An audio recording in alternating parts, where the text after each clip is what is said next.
नमस्कार मेरे प्यारे मित्रों, आप सभी का एक बार फिर से जीडीए के लाइव क्लासेस में हार्दिक स्वागत और अभिनंदन। रंगों का त्योहार होली की छुट्टियां आप मना के पुनः आप हमारे साथ जुड़ रहे हैं। लगभग 4 दिन की छुट्टियों के बाद आप वापस आके बैठे हैं। तैयारी आपकी अच्छी होगी, चल रही है ना, या ऐसा ही? दोस्तों, लोग तो बहुत कोशिश करेंगे आपको मिट्टी में दबाने की। लोग तो बहुत कोशिश करेंगे आपको मिट्टी में दबाने की, लेकिन आपको हर बार उठ खड़ा होना है। जिस तरह बीज होता है, बीज हर बार उगता है, वैसे ही आपको उगना है। फिजिक्स हम पढ़ रहे थे, लास्ट पार्ट यहां से हम छोड़ के गए, और ताप और उष्मा ये आज हम पढ़ने वाले हैं। ताप और उष्मा, कार्य, ऊर्जा और शक्ति से पहले पढ़ा ताप और उष्मा, ये आज का अपना टॉपिक। हीट एंड टेम्परेचर ये रहेगा अपना टॉपिक, ताप और उष्मा, जहां से भर्तियों में प्रश्न बनते हैं और खूब बनते हैं।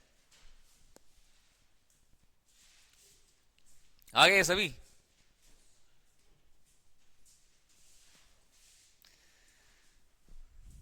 ताप और उष्मा, टेम्परेचर एंड हीट, पहले भी यहां से क्वेश्चन बने हैं, इस बार भी बनने वाले हैं और बार बार बनेंगे। बहुत इंपॉर्टेंट टॉपिक है। चर्चा सबसे पहले रहेगी ताप की, टेम्परेचर। तो आप हेडिंग लगा सकते हैं, तापमान, टेम्परेचर क्या होता है।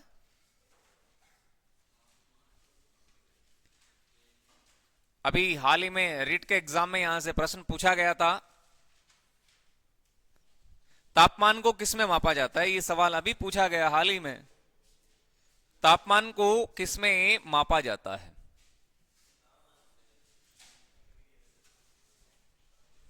किसमें मापा जाता है?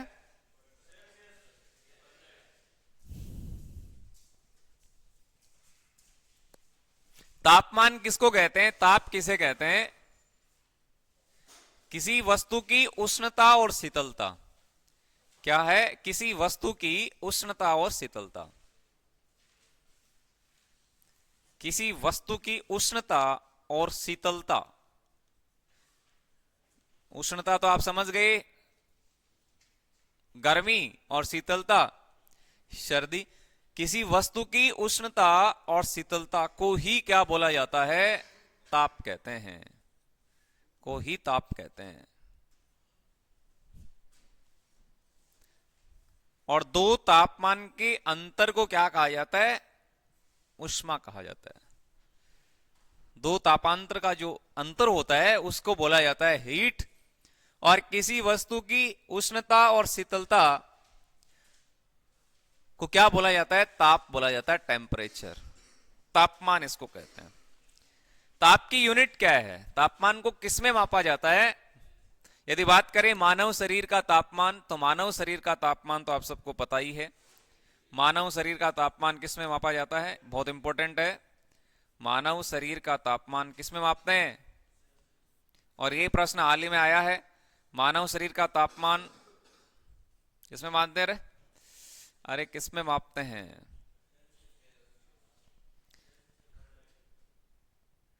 मनुष्य के शरीर का तापमान मापने वाला यंत्र कौन सा होता है?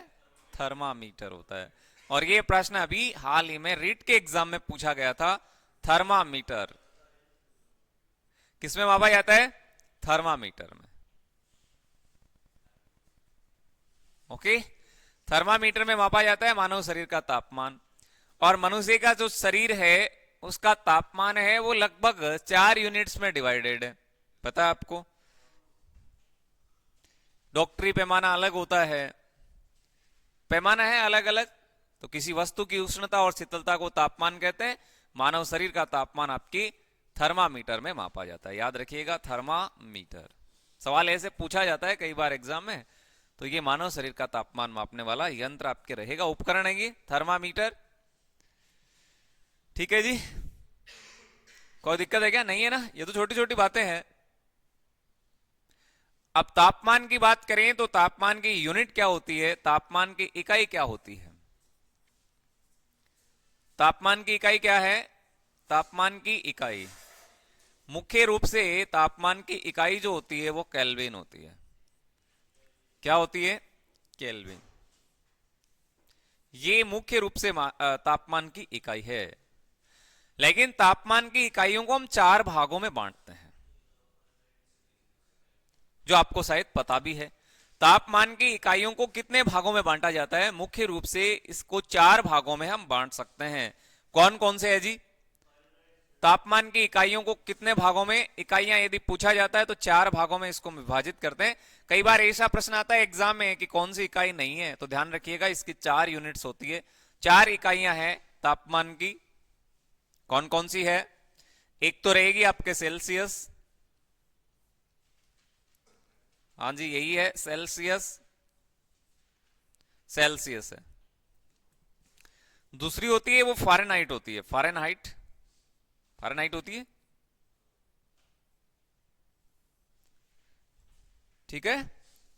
तीसरा आपका र्यूमर होता है, र्यूमर, रैंकाइन, और एक और होती है वो है आपके केल्विन। क्या है? केल्विन। तो ये तापमान की 4 यूनिट्स होती है।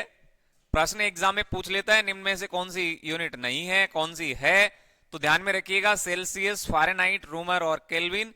इसको आप ऐसे भी याद कर सकते हैं, सेल फोन में रिचार्ज करा दें, ऐसे भी आप याद करते हैं कई बार, सेल फोन में रिचार्ज करा दें, सेल फोन में रिचार्ज करा दें, आप ऐसे भी इसको याद कर सकते हैं। तो ये आपका रहेगा सेल्सियस, ये फ़ारेनहाइट, रूमर और केल्विन। ध्यान दें सेल्सियस को हम डिग्री में लिखते हैं, फ़ारेनहाइट को भी डिग्री में लिखा जाता है, रूमर को भी डिग्री में लिखते हैं, लेकिन केल्विन को डिग्री में कभी नहीं लिखा जाता। क्लियर हुई बातें? सेल्सियस को आप डिग्री में लिख देते हैं, जैसे जैसे कि आपने लिख दिया 20 डिग्री सेल्सियस, क्या लिखा? 20, और ये डिग्री और ये सेल्सियस, यानी इसको हम डिग्री में लिख सकते हैं। फ़ारेनहाइट को भी लिख सकते हैं 20 डिग्री फ़ारेनहाइट, ये लो भैया। इसको भी लिख सकते हैं 20 डिग्री रैंकाइन, रूमर, लेकिन इसको आप ऐसे नहीं लिख सकते 20 डिग्री केल्विन। यदि लिखते हो तो ये गलत हो जाएगा, ध्यान रखना। इसको आप सीधा ही लिख सकते हैं 20 केल्विन, याद रखिएगा, इंपॉर्टेंट है ये इंपॉर्टेंट होता है। तो तापमान की कुल कितनी इकाइयां रहेगी? तो तापमान की कुल 4 इकाइयां आपके सामने हैं, सेल्सियस, फ़ारेनहाइट, रूमर और केल्विन। क्या यहां से कोई एग्जाम में प्रश्न बना है? प्रीवियस जो एग्जाम लगे क्या यहां से कोई प्रश्न बना है? जी हां, बिल्कुल सवाल बना है यहां से। आपके आर्मी के पेपर में सवाल पूछा गया था, यही प्रश्न पूछा गया कि सेल्सियस और फ़ारेनहाइट का मान बराबर कब होता है। यह सवाल एग्जाम में पूछा गया है, सेल्सियस और ये फ़ारेनहाइट जो होते हैं ये बराबर कब होते हैं, ये सवाल एग्जाम में पूछा गया। बहुत आसान सा प्रश्न पूछा गया कि सेल्सियस और फ़ारेनहाइट का मान बराबर कब होता है। तो आप नोट डाल के इस बात को लिख सकते हैं, ये बड़ा इंपॉर्टेंट नोट है, एग्जाम में पूछा गया है। ध्यान दे, सेल्सियस तथा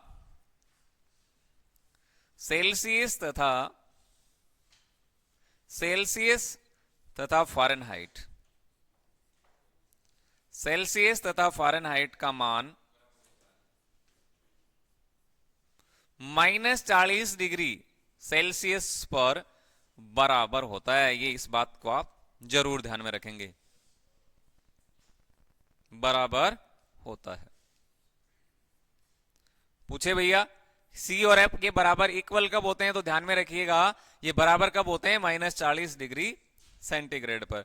याद रखना इस बात को, ये इतनी इंपॉर्टेंट क्वेश्चन है, एग्जाम में पहले बना हुआ प्रश्न है, इंपॉर्टेंट रहेगा। आर्मी के पेपर में ये सवाल पहले पूछा गया है, ध्यान दें आप। छोटे छोटे प्रश्न होते हैं जो एग्जाम में बनते हैं फिर गलत हो जाते हैं, कई बार हम गहराई में घुस जाते हैं लेकिन एग्जाम में सवाल तो ऊपर से ही आता है। तो तापमान की कुल कितनी यूनिट्स रहने वाली है, तो इसकी 4 यूनिट रहेगी। तो आपका सेल्सियस, फ़ारेनहाइट, रूमर और केल्विन।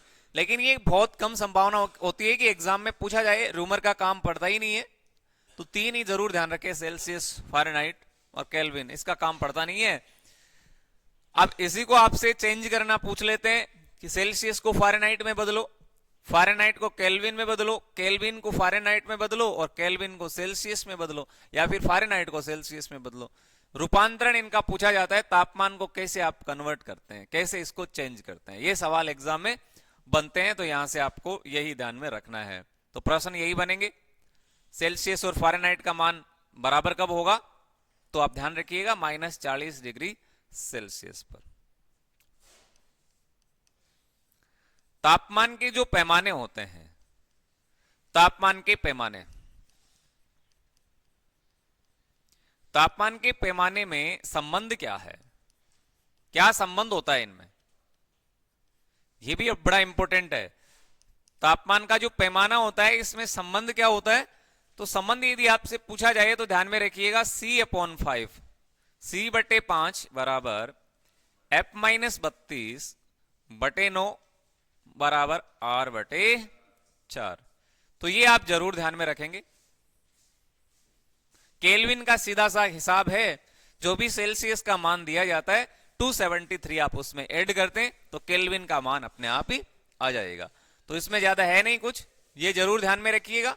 तापमान के पैमाने में क्या संबंध होता है, तो तापमान का जो पैमाना होता है उसमें यह संबंध रहने वाला है C/5 बराबर F-32/9 और बराबर R/4। एग्जाम में 100% संभावना रहेगी कि इस टॉपिक से एक सवाल आपको देखने को अवश्य मिलेगा। एक सवाल यहां से 100% संभावना रहेगी कि एग्जाम में यहां से बनेगा, क्योंकि पहले भी यहां से बहुत बार प्रश्न बना हुआ है। खासतौर से आर्मी के एग्जाम में यहां से सवाल पूछा गया है। सेल्सियस और फ़ारेनहाइट का मान बराबर याद रखिएगा कब होता है, तो ये रहेगा -40 डिग्री सेल्सियस। ओके, क्लियर हुई बातें। संबंध क्या रहेगा, C/5 बराबर F-32/9 बराबर R/4, ये इसका संबंध है, इसमें रिलेशन है, इनमें तापमान के जो पैमाने होते हैं इसमें संबंध है। इंपॉर्टेंट बातें हैं। मानव शरीर के ताप, मानव शरीर के ताप बड़ा ही इंपॉर्टेंट होता है। तो ये आपको अलग अलग रूप में पूछा जाता है। मानव शरीर का तापमान आपको कई बार सेल्सियस में पूछ लेते हैं, कभी फ़ारेनहाइट में पूछेंगे, कभी केल्विन में पूछेंगे। वैसे ही आपको जल का पूछ सकते हैं, जल कितने डिग्री सेंटीग्रेड पे उबलता है, हैं? ऐसे सवाल आपसे एग्जाम में पूछे जाते हैं। तो मानव शरीर का जो तापमान है आप ध्यान रखिएगा, यदि सेल्सियस में पूछा जाए तो 37 डिग्री सेल्सियस होता है। कितना होता है, 37 डिग्री सेल्सियस। ये सेल्सियस की बात है।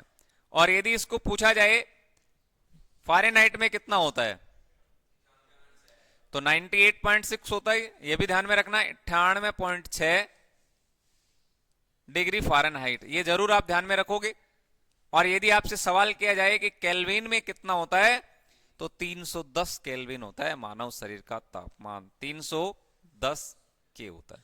अब इस पे आप डिग्री नहीं लिखोगे, मैंने आपको बोला था, और र्यूमर का काम पड़ता नहीं है अपने, तो इसलिए ये 3 बातें आप जरूर ध्यान में रखिएगा। ये इंपॉर्टेंट है, एग्जाम के पॉइंट ऑफ व्यू से बहुत इंपॉर्टेंट रहने वाले हैं। मानव शरीर का तापमान कितना होता है, मानव शरीर का तापमान यदि पूछा जाए सेल्सियस में तो 37 डिग्री रहेगा, फ़ारेनहाइट में पूछा जाए तो 98.6 रहेगा, और केल्विन में यदि पूछा जाए तो फिर 310 केल्विन रहने वाला है। यह तो ही सीधे सीधे प्रश्नों की बात। अब यदि किसी को ये याद नहीं होता तो उसका क्या इलाज है, उसका भी इलाज है ना। एग्जाम में प्रश्न बनेगा, कैसे बनेगा वो आप जरूर देखें। एक सवाल आपके सामने मैं लिख देता हूं, आप आंसर जरूर करें। देखिएगा, मानव शरीर का तापमान, मानव शरीर का ताप, मानव शरीर का ताप 37 डिग्री सेल्सियस है, तो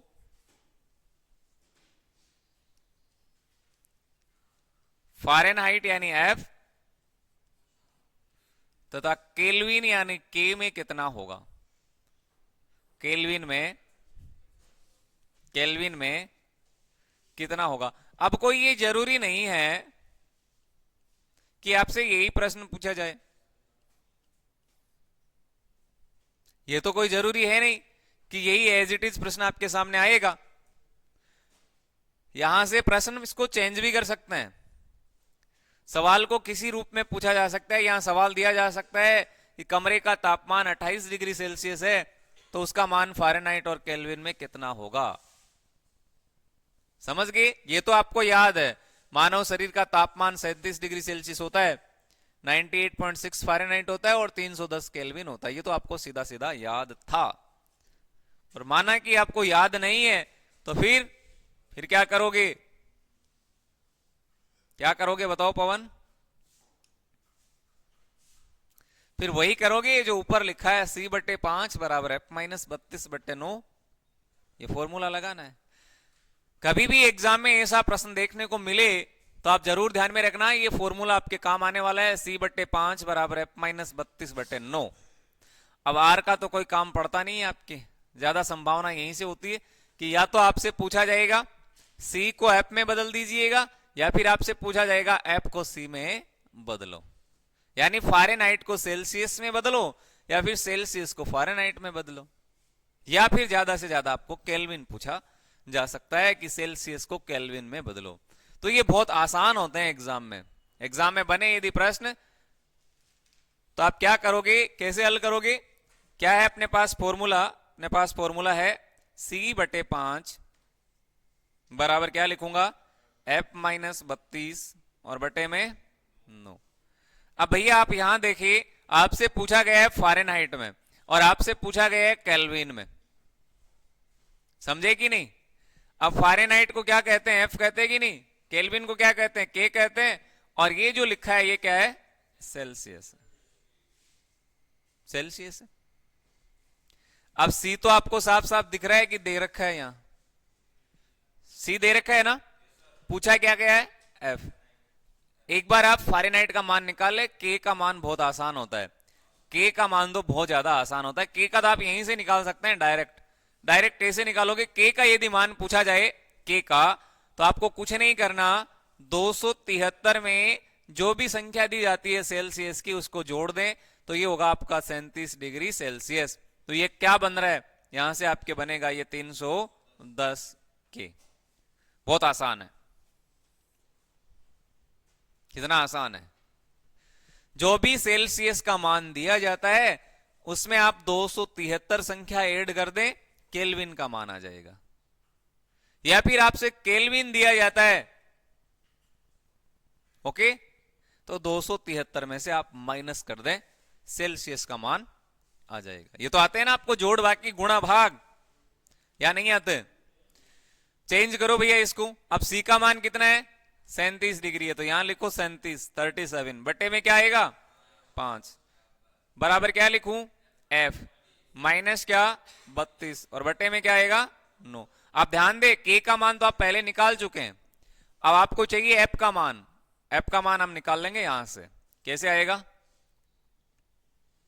ये एक इक्वेशन बन गई ना, एक समीकरण बन गया आपके सामने।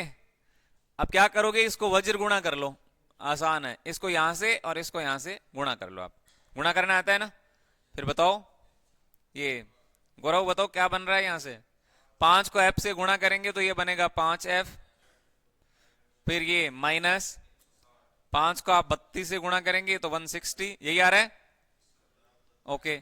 अब बराबर लूंगा, अब 9 को आप 37 से गुणा करेंगे 333, सही है क्या, चेक कर लेना जरा, 333 ही आ रहे हैं क्या,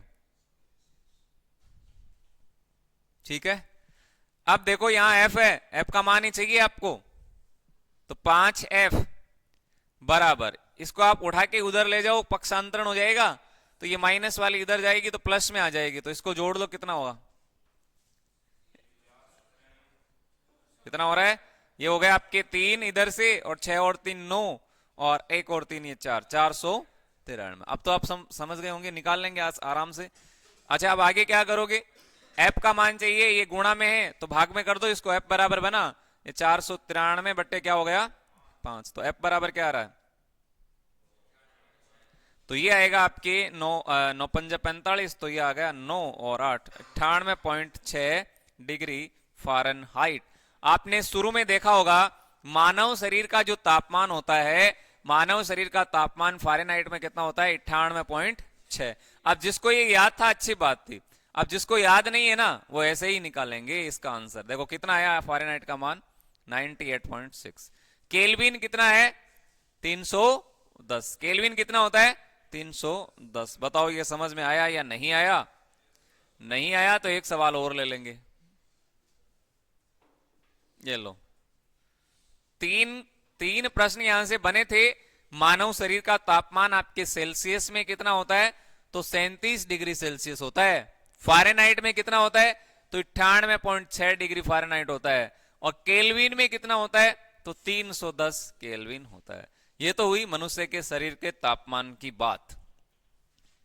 मनुष्य के शरीर के तापमान को मापा किस में जाता है जी? तो आप बताओगे थर्मामीटर में। एक प्रश्न यहां से बना था, भूकंप को किस में मापते हैं? सिस्मोग्राफ में मापते हैं। ऐसे प्रश्न एग्जाम में खूब आपको देखने को मिलने वाले हैं, आएंगे, जल्दी आने वाला है। आप एग्जाम दें, क्योंकि अभी वो आपके नोटिफिकेशन तो आउट हो चुका है ना, फॉर्म अभी भरे जा रहे हैं। मई जून में एग्जाम है आपकी, है कि नहीं? तो ठीक है, आप अपनी तैयारी को ऐसे ही जारी रखें। एक सवाल में लिख देता हूं, आप आंसर लगाएं। इसका लिखिएगा आप, कमरे का तापमान। क्या लिखोगे? कमरे का तापमान। लो भैया, कमरे का टेम्परेचर जो है, देखता हूं सबसे पहले कौन आंसर देगा। कमरे का तापमान 28 डिग्री सेल्सियस है। तो फारेनहाइट और केल्विन में क्या रहेगा? फारेनहाइट तथा केल्विन में क्या होगा? जल्दी निकालें आप आंसर। फारेनहाइट और केल्विन में क्या होगा? आप देखिए कितना जल्दी आंसर आता है आपका, देखता हूं मैं।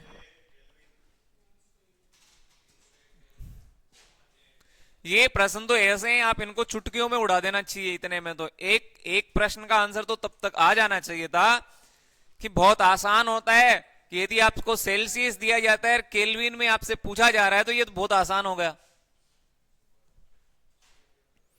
ये तो बहुत ही आसान हो गया। यदि आपसे सेल्सियस में दे रखा है और फारेनहाइट में पूछा जा रहा है, तो ये और ज्यादा आसान होगा।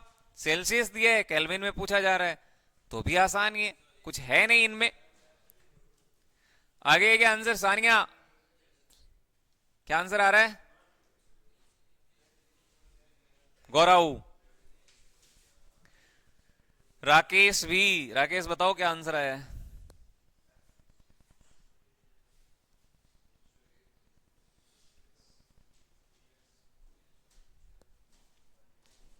भाई न्यूमेरिकल प्रश्न बनेंगे एग्जाम में। 2 सवाल तो हर बार एग्जाम में आते हैं न्यूमेरिकल। पिछली बार आपके ओम के नियम से पूछे गए थे, जो आपको मैंने आपको समझाया भी था पूरा। और इस बार यहां से भी बनेंगे प्रश्न। फारेनहाइट, केल्विन, क्या है ये बताओ? कैसे आया आंसर? नहीं पता तो इधर देखें आप। सबसे पहले बात कर लेते हैं केल्विन की। तो केल्विन के लिए आपको संख्या मैंने बताई थी 273, यही तो है, 273 है। सेल्सियस कितना दे रखा है? 28। अब 28 को इसमें क्या करना है? जोड़ना है। तो 8 और 3 तो 11 होते हैं, हासिल का 1, और 8 और 2 10 होते हैं, फिर हासिल की 1, तो 301 केल्विन बन गया भैया। ये लो, इसका आंसर तो आपके सामने आ गया, 301 केल्विन। क्या बेरा जी समझ में आ गया? इतना तो पता ही चल गया होगा। अब है 28 डिग्री सेल्सियस, और इसको चेंज करना है आपको एफ में, फारेनहाइट में चेंज करना है। ये देखो, फारेनहाइट में बदल लिया है क्या? कितना आ रहा है? अब जिसको नहीं पता वो जरूर देखें। संबंध क्या बताया है? C/5 बराबर क्या रहने वाला है? F-32 और बटे। अब R का कोई काम नहीं होता, R/4 क्यों लिखूंगा बताओ? इधर क्यों लिखेंगे जब काम ही नहीं है उसका? तो C का मान तो ये रहा 28, 28 लिखो इधर, 28 बटे में क्या आएगा? 5, और माइनस में क्या लिखूंगा? F-32/9। अब हमें F का मान चाहिए। फिर वही बात, यहां से आप क्या करोगे? यहां से आप वज्र गुणा करोगे, इसको इसके साथ में और इसको इसके साथ में। अब ये संख्या तो सेम आने वाली है, बार बार ये आप यदि प्रैक्टिस करोगे तो आपको याद भी हो जाएगी। तो ये बन गया आपके 5F बराबर क्या बन रहा है भैया? -160 60 कितना बनेगा ये? -160 पता है ना? ये लो, ये तो आप सबको पता ही था। अब इधर से देखें तो ये क्या बनने वाला है? ये क्या बनने वाला है? 5f-160 बराबर ये क्या बनेगा? 252। सही आ रहा है? 252 सही है क्या? चेक कर लेना भैया। अब यहां से आप जरूर देखें, यदि नहीं पता तो इसको इधर लेंगे तो ये प्लस में हो जाएगा। तो ये 5f बराबर क्या बनेगा? 412। ये लो भैया। अब f को यहां से आप बाहर निकाल लो। f बराबर बनेगा 412 और बट्टे में क्या आ जाएगा? 5। आगे बताओ क्या आने वाला है?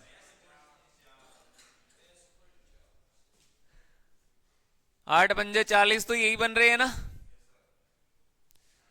तो भाग लगा के चेक करें क्या? ये लो भैया, 412 में आप 5 का भाग लगाओ तो 8 पंजे 40 बन गए। फिर एक में जाएगा नहीं, ये जीरो। जीरो कहां से आ गया? 12 बन गया, ऊपर 2 और बचा है, ये रहा। तो ये 5 दूना 10 बन गए। फिर यहां से 2 फिर जाएगा नहीं। ये लो भैया, 4 पंजा 20।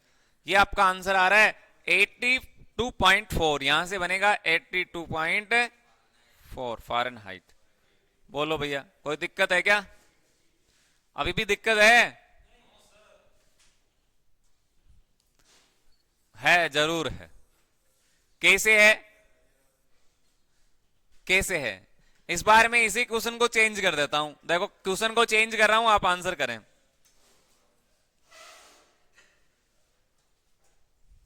चेंज करते हैं प्रश्न को।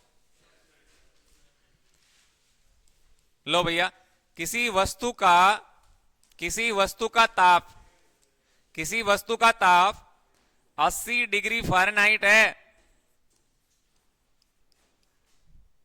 तो सी तथा के में क्या होगा? सी तथा के में क्या होगा? इसका आंसर आप जरूर बताएं। 2 मिनट का आपके पास समय। कितना जल्दी आप आंसर निकालते हैं? इस बार ध्यान दीजिएगा, आपके सामने सी नहीं है। सी तो आपसे पूछा जा रहा है, एफ दे रखा है इस बार ये जरूर ध्यान देना, यहां सी नहीं है, यहां एफ है। कैसे आंसर करोगे इनके?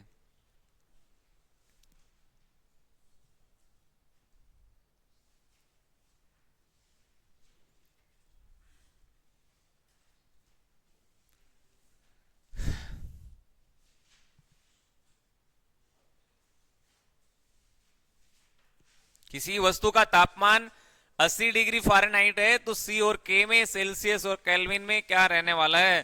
कर दीजिएगा, आंसर करें इसका क्या रहेगा।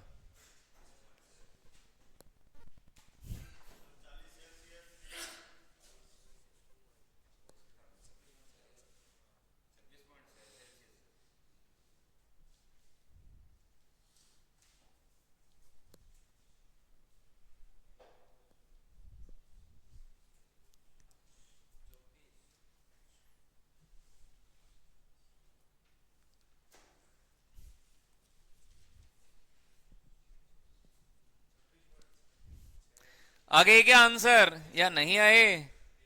पवन पीछे, गोविंद।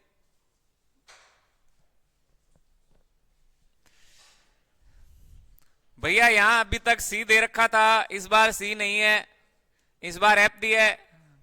तो दिक्कत क्या हुई?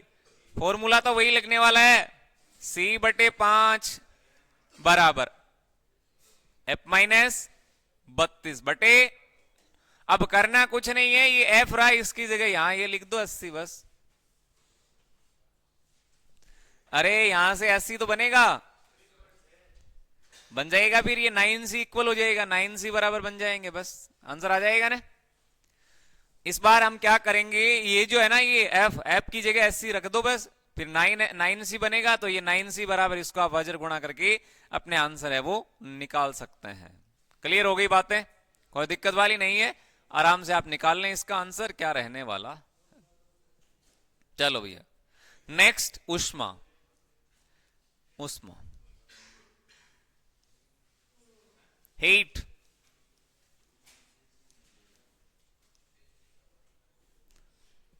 ठीक है, तो तापमान में जो संबंध है वो आप जरूर ध्यान में रख लेना। छोटे बड़े यदि प्रश्न बने कि इसको कैसे कन्वर्ट करते हैं तो आपके सामने सीधा फॉर्मूला रहेगा, C/5 बराबर F-32/9, और बराबर में लिखें तो R/4 भी होता है, जो एग्जाम में पूछा नहीं जाता, बहुत कम संभावना होती है।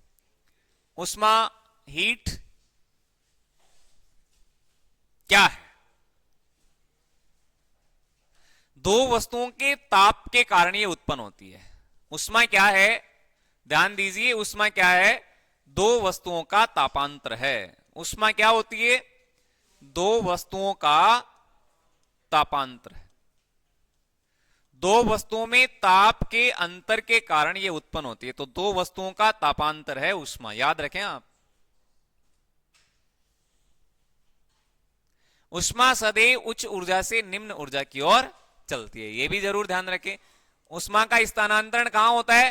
तो ध्यान रखें, उष्मा उच्च ऊर्जा से निम्न ऊर्जा की ओर होती है, उच्च ऊर्जा से निम्न ऊर्जा की ओर होती है, यह भी ध्यान रखें, निम्न ऊर्जा। उष्मा का प्रवाह जो होता है वो उच्च ऊर्जा से निम्न ऊर्जा की ओर होता है, यानी उष्मा है वो उच्च ताप से निम्न ताप की ओर बहती है। हीट क्या है? दो वस्तुओं का तापांतर, यानी दो वस्तुओं में ताप के अंतर के कारण यह उत्पन्न होती है, जो उच्च ऊर्जा से निम्न ऊर्जा की ओर होती है। उष्मा के मात्रक की बात करें, उष्मा के मात्रक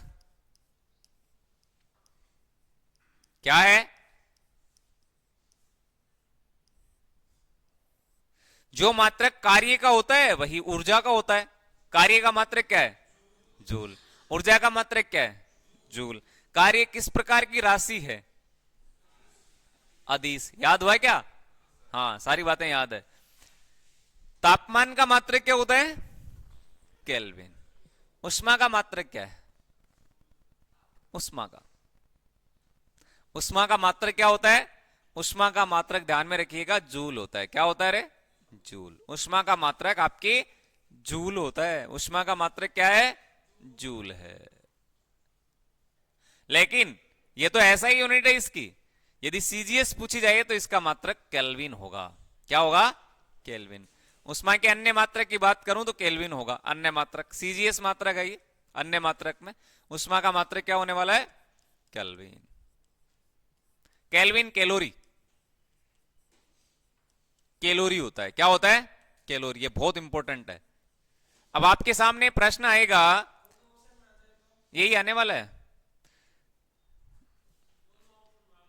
लो, अब ठीक है, ओके, नो कंफ्यूजन। हाँ, कैलोरी। अब आपके सामने एक प्रश्न आएगा कि एक कैलोरी में जूल कितने होते हैं? ये बहुत इंपॉर्टेंट है। एक कैलोरी में यदि आपसे पूछा जाए कि जूल की संख्या कितनी होती है तो आप क्या आंसर दोगे? और ये एग्जाम में बना हुआ प्रश्न है। पहले, एक कैलोरी में कितने जूल होते हैं, ये क्वेश्चन पहले बना हुआ है राजस्थान की ग्रेड 3 की भर्ती में। बोलो जी, मास्टरों की एग्जाम में बना हुआ प्रश्न है।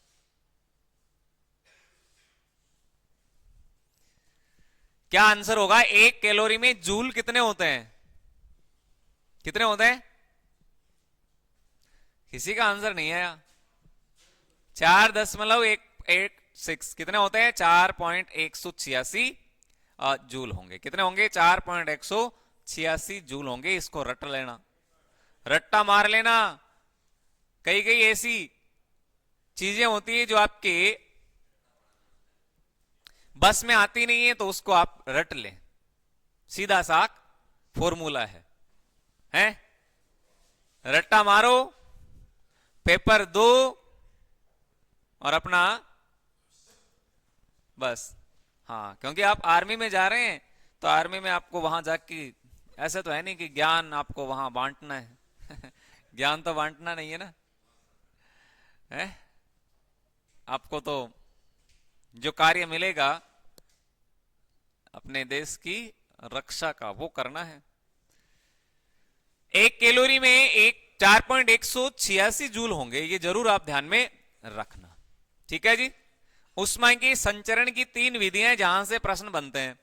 उष्मा का संचरण, ऊष्मा का संचरण कितनी विधियों द्वारा होता है? तो ऊष्मा का संचरण है वो 3 विधियों द्वारा होता है। 3 विधियां कौन कौन सी है? कई बार ये भी पूछ लेते हैं, निम्न में से ऊष्मा संचरण की कौन सी विधि है या नहीं? तो 3 विधियां हैं ऊष्मा संचरण की। एक तो होती है चालन। कौन सी होती है? चालन। दूसरी होती है संवहन, ये लीजिए संवहन। और तीसरी विधि का जो नाम रहेगा वो है आपके विकिरण। क्या है? विकिरण। और ये बड़ी इंपॉर्टेंट भी है। ऊष्मा संचरण की 3 विधियां हैं, चालन, संवहन और विकिरण। क्या ध्यान में रखोगे? चालन, संवहन और विकिरण। चालन हो गई, संवहन हो गई, और एक है आपके विकिरण। अब आपसे पूछा जाएगा माध्यम, शॉर्ट एंड स्वीट। क्या ध्यान में रखना है? अब ये आप जरूर याद रखोगे कि इनके माध्यम क्या है।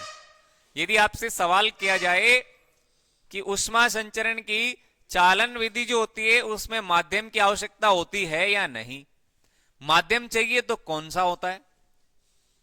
कौन सा होता है? ठोस। क्या याद रखोगे? ठोस। क्या ध्यान में रखना है? ठोस। पदार्थ की 3 अवस्थाएं होती है, ठोस, द्रव्य और गैस। ये मुख्य रूप से, हालांकि 5 अवस्थाएं हैं, चौथी भी होती है। कौन सी है? प्लाज्मा है, और एक और होती है बीईसी, बॉस आइंस्टाइन कंडेंसेट। तो पदार्थ की 5 अवस्थाएं हैं, 4 नहीं है, 3 नहीं है, 3 तो मुख्य अवस्थाएं होती है, इसके अलावा 2 और है। तो जो ठोस है उसमें ऊष्मा का संचरण यदि आपसे पूछा जाए तो चालन विधि द्वारा होगा। किस विधि द्वारा होगा? चालन। आपके पास लोहे का पाइप, वो चूल्हे में होती है ना, चूल्हे में फूंक मारने में काम आती है, देखा है ना? अच्छा, वो जब चूल्हे में पड़ी रहती है, लोहे की है वो तो, और लोहा ठोस है, तो आपने देखा होगा कि कई बार जब चूल्हे में आग लगी रहती है और वो आपके उसमें पड़ी है पास में ही, तो जब आप जाके अचानक उसको उठाते हैं ना, तब क्या होता है? गर्म होती है वो। गर्म होती कि नहीं होती? क्योंकि उसमें जो ऊष्मा लग रही है, पास में जो आग लग रही है, उससे जो ऊष्मा आ रही है, तो ठोस पदार्थों में ऊष्मा का संचरण आसानी से होता है। यानी ये लोहे का पाइप है, ये लोहे का पाइप है। अब आप इसको यहां से आप गर्म करेंगे तो ये चल के इस तरफ भी आ जाएगा। तो ऊष्मा का संचरण चालन विधि के द्वारा होता है ठोस पदार्थों में, जरूर ध्यान में रखना आप। ऊष्मा का संचरण ठोस पदार्थों में किस विधि के द्वारा होता है? चालन के द्वारा। ओके। अब पदार्थ की दूसरी अवस्था कौन सी है? द्रव्य और गैस। तो आप इसमें ध्यान रखोगे, द्रव्य तथा गैस, द्रव्य तथा गैस। माध्यम कौन सा है? Liquid and gas. अरे माध्यम कौन सा रहेगा? द्रव्य और गैस। सवाल यदि आपसे पूछा जाए ऊष्मा संचरण की संवहन विधि का माध्यम कौन सा है, तो आप जरूर ध्यान में रखोगे द्रव्य तथा गैस। पृथ्वी का वायुमंडल गर्म किसके कारण होता है?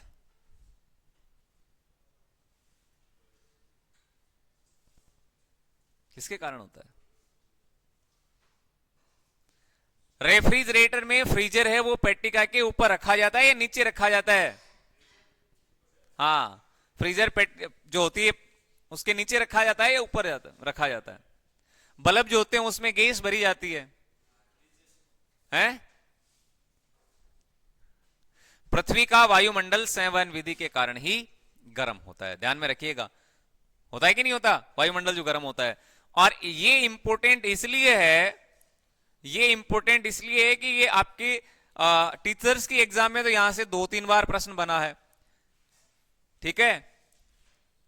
और ये बेसिक प्रश्न होते हैं, ऐसा नहीं है कि कोई गहराई में जाके आपसे पूछेगा। ये तो बड़ा इंपॉर्टेंट सवाल है, आसान सा सवाल है। विकिरण विधि का मतलब ध्यान में रखिएगा, इसमें कोई माध्यम की आवश्यकता नहीं होती, इसमें माध्यम की आवश्यकता नहीं होती।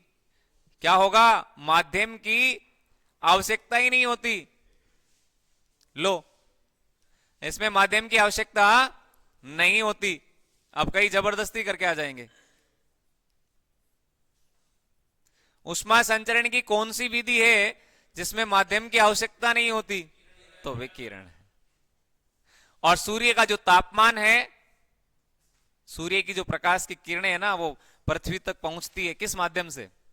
विकिरण माध्यम। समझ गए? तो उष्मा संचरण की तीन विधियां रहने वाली है, ठोस, द्रव, सॉरी चालन, संवहन और विकिरण। इसके लिए माध्यम यदि आपसे पूछा जाए तो ठोस, द्रव, गैस, संवहन का हो गया, और विकिरण में कोई माध्यम की आवश्यकता आपसे नहीं पूछी जाएगी। इसकी तीन कैटेगरीज है। इसकी तीन कैटेगरी आएगी चालन की, ध्यान में रखिएगा। इसकी तीन कैटेगरी आने वाली है। एक तो आप ध्यान में रखना चालक, चालक, ठीक है, चालक। दूसरा क्या होता है? कुचालक। और तीसरा होता है, वो होता है उष्मारोधी। क्या होता है? उष्मारोधी। अब चालक क्या होंगे? जिसमें उष्मा का प्रवाह आसानी से हो जाएगा, वो चालक है।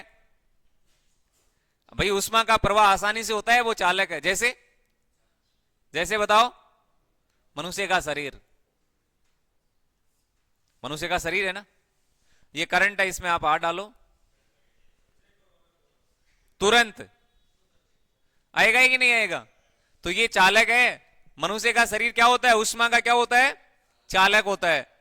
हैं? उष्मा का चालक है। तो ये इसका उदाहरण यदि आपसे पूछा जाए, उदाहरण की बात करना चाहूं तो सभी अम्लीय पदार्थ होते हैं और मानव शरीर होता है। मानव है शरीर। अम्लीय पदार्थ भी होते हैं। अम्लीय पदार्थ जो होते हैं उसमें करंट आसानी से आता है। जैसे नींबू का पानी है, उसमें करंट आता है। आप नींबू को तो ऐसे ही खा के चेक कर लेना, मुंह में करंट आएगा, नहीं आता क्या? लो जी। कुचालक, जिसमें उष्मा का प्रवाह नहीं होता, आसानी से नहीं होता, कुचालक। जैसे आपके आ गया लकड़ी जी, लकड़ी, ऊन हो गई, ऊन, ऊन में भी नहीं आता। प्लास्टिक होते हैं, ये भी होते हैं, कुचालक है। हाँ जी, रबड़ हो गया, बिल्कुल। अब इसमें उष्मा का प्रवाह होने वाला नहीं है, कई बार एग्जाम में पूछ लेते हैं। और उष्मारोधी वो होता है जिसमें उष्मा का संचरण बिल्कुल भी नहीं होता, वो उष्मारोधी है। जैसे एबोनाइट, क्या है? एबोनाइट। एबोनाइट ये रहा, ये वाले प्लास्टिक के जो ये लगे हुए हैं ना आपके, ये एबोनाइट ये बनाए जाते हैं। किसके बनाए जाते हैं? एबोनाइट के। तो यहां से आप तीन बातें जरूर ध्यान रखेंगे। उष्मा संचरण की तीन विधियां रहेगी, चालन, संवहन और विकिरण। चालन के तीन टाइप है, चालक, कुचालक और उष्मा रोधी। बाकी की चर्चा हम करेंगे आने वाली कल की क्लास में। तब तक के लिए जय हिंद, जय भारत, वंदे मातरम।